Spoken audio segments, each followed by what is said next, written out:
स्वागत है दोस्तों स्वॉर्ड मास्टर यंग सन के न्यू चैप्टर में, जिसे आए हुए 2 दिन हो गया है पर मैं डाल नहीं पाया था कारणों की वजह से। और हाँ, स्वॉर्ड मास्टर यंग सन का ये चैप्टर काफी अच्छा है, जितना ही अच्छा है उतना ही छोटा है। और मेरे हिसाब से सीजन खत्म होने तक छोटा छोटा चैप्टर ही मिलेगा आप लोगों को, और सीजन खत्म होने में भी सिर्फ 2 चैप्टर हैं, मेरा मतलब इसके बाद के 2 चैप्टर। तो चलो, जो बताना था मैंने बता दिया, अब शुरू करते हैं बिना किसी देरी के।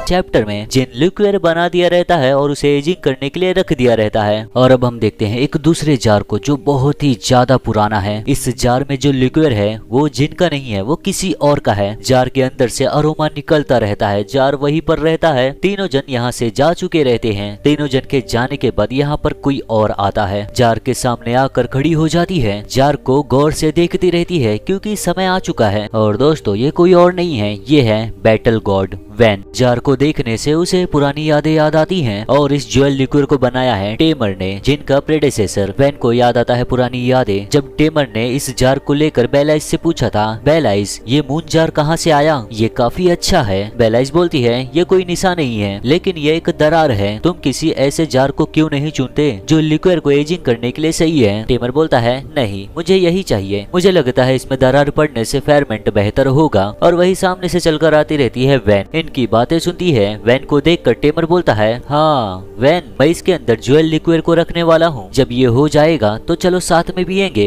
वैन मुस्कुराकर बोलती है टेमर से, बिल्कुल। और अब हम आते हैं प्रेजेंट में। वैन उस जार से लिक्विड को निकालकर एक बोतल में डालती है। लिक्विड निकालते हुए यही चलता है उसके मन में, क्या हमने वो आखिरी बार बात किया था। समय सच में बहुत जल्दी गुजरता है मेरे दोस्त। और अब हम कुछ समय के बाद देखते हैं दूसरी जगह जहाँ पर हरियाली रहता है, फ्लोटिंग गार्डन में। यहाँ पर आई है वैन और बुलाई है जिन को। जिन आकर चेयर पर बैठता है। वैन अपने साथ वाइन ग्लास लाई रहती है लिक्विड पीने के लिए जिन के साथ। पूछती है क्या तुम्हारा ट्रेनिंग अच्छे से चल रहा है। जिन बोलता है नहीं, जितना ही मैं ट्रेनिंग करता हूँ उतना ही रुकावट का सामना करना पड़ता है मुझे। हाल ही में मैंने ज्वेल लिक्विड बनाने में जो थोड़ा सा समय दिया था वो काफी मददगार साबित हुआ है। वैन हंसकर बोलती है जितना तुम घाई करोगे उतनी ही आसानी से जाल में गिरोगे। खुद के ऊपर ज्यादा जोर डालना हमेशा मददगार नहीं होता, ऐसा मेरा मानना है। सच्ची ट्रेनिंग अपने अंदर की भावनाएं समझना होता है। जिन तुम्हें बहुत सुकून था जब तुम लिक्विड बना रहे थे, तो इसी वजह से तुम और भी गहराई से सोच पाए। तुम पहले से ही रेजोनेंस को जानते हो, बस तुम इसे ठीक से देख नहीं पाए हो। भविष्य में तुम्हें कई सारी चीजों का सामना करना पड़ेगा,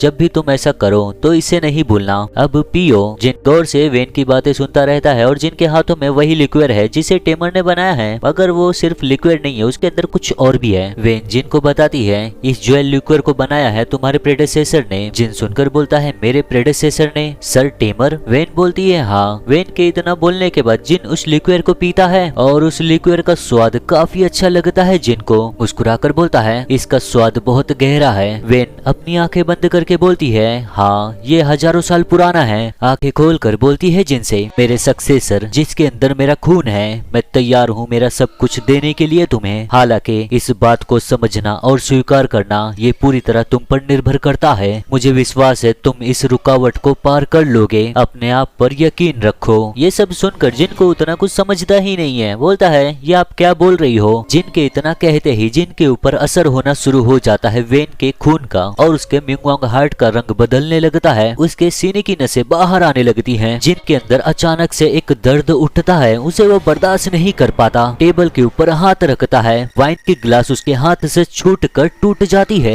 और फिर वेन खड़ी होकर चलकर जाती है जिन के पास। जिन वहीं पर बैठा हुआ है दर्द में, और वेन के ऊपर जो चिड़िया रहती है वो भी उड़ जाती है। जिन का मुंह पकड़कर वेन अपनी तरफ करती है। जिन देखता है वेन को और जिन की आंखों का रंग बदल चुका है। वेन बोलती है अब मैं तुम्हें मारने जा रही हूँ, तुम बचो। वही हम दूसरी जगह देखते हैं बैटल किंग्स को। बेलाइस बताती है सभी को बैटल गॉड ने फ्लोटिंग गार्डन में बुलाया है जिनको। रिन्फा बोलती है सच में। बेलाइस बोलती है हाँ, मुझे यकीन है रिचुअल शुरू हो गया है। बोरस सुनकर बोलता है उसने हमसे कहा था कि जब वो अपना ब्लड ट्रांसफर करेगी हमें तो ये हम पर निर्भर करेगा, लेकिन इस बार उसने जरा भी परवाह नहीं दिखाई। अगर कहीं कुछ गलत हो गया जिनके रिचुअल के साथ तो। रिन्फा बोलती है पहले और अभी भी जिनके ऊपर यकीन करती है बैटल गॉड, तो हमें भी उस पर यकीन करना चाहिए। गारमोंड बोलता है बेलाइस से क्या तुमने ही बैटल गॉड को ये नहीं बताया जिन ने ज्वेल लिक्विड बनाया, क्या कहा उन्होंने। बेलाइस बोलती है जिस ताकत से ज्वेल लिक्विड बनाया था जिन ने, उसी के हिसाब से सच्चाई बताई कि रिचुअल पूरा किया जा सकता है। गारमन बोलता है ध्यान से सुनो, जिन हमारी रोशनी है इसलिए हमारा भाग्य एक जैसा है। और वही हम दूसरी जगह देखते हैं जहाँ पर जिन है इस समय, जिनका रिचुअल शुरू हो चुका है। आसमान में सफेद रोशनी चमकता रहता है जिसका कोई भी रंग नहीं रहता और उसी के नीचे जिन खड़ा रहता है। धीरे धीरे जिन होश में आता है, अपनी आंखें खोलता है, अगल बगल देखकर बोलता है कहाँ पर हूँ मैं? कुछ समय पहले ही मैं बैटल गॉड के साथ था। यही सोचता रहता है, तभी उसका ध्यान जाता है अपने हाथों पर, तो उसके हाथों में एक स्वॉर्ड है। सोचता है मैं सिगमंड को क्यों पकड़ा हूँ? तभी वेन का आवाज आता है जिनको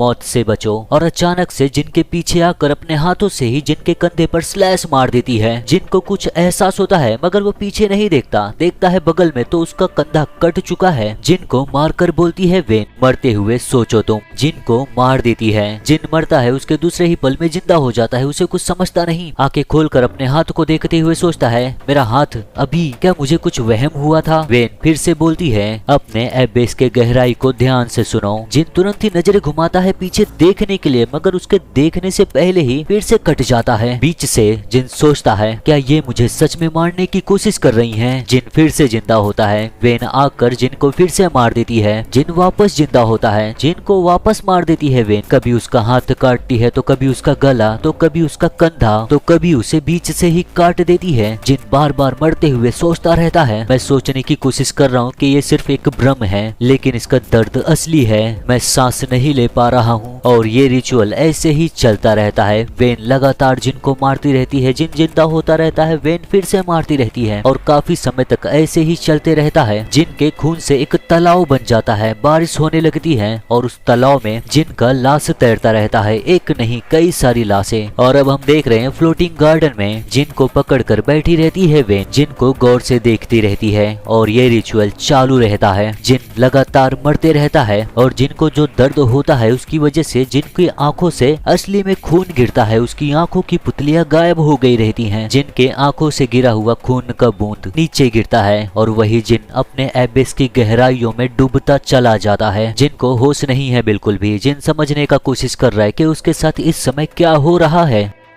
तो दोस्तों ये चैप्टर यहीं पर खत्म होता है। मुझे लगता है अगले आने वाले चैप्टर में जिन शक्तिशाली बन जाएगा और शक्तिशाली बनकर लास्ट चैप्टर में सीजन के एंडिंग में वो अपने फैमिली के पास वापस चला जाएगा। तो आप लोगों को क्या लगता है कमेंट में बताओ मुझे। जो नॉवेल पढ़ा है वो मत बताना क्योंकि उन्हें तो पता ही रहता है। तो चलो अब मिलते हैं इसी के साथ ripper of the drifting moon के चौथे पार्ट में।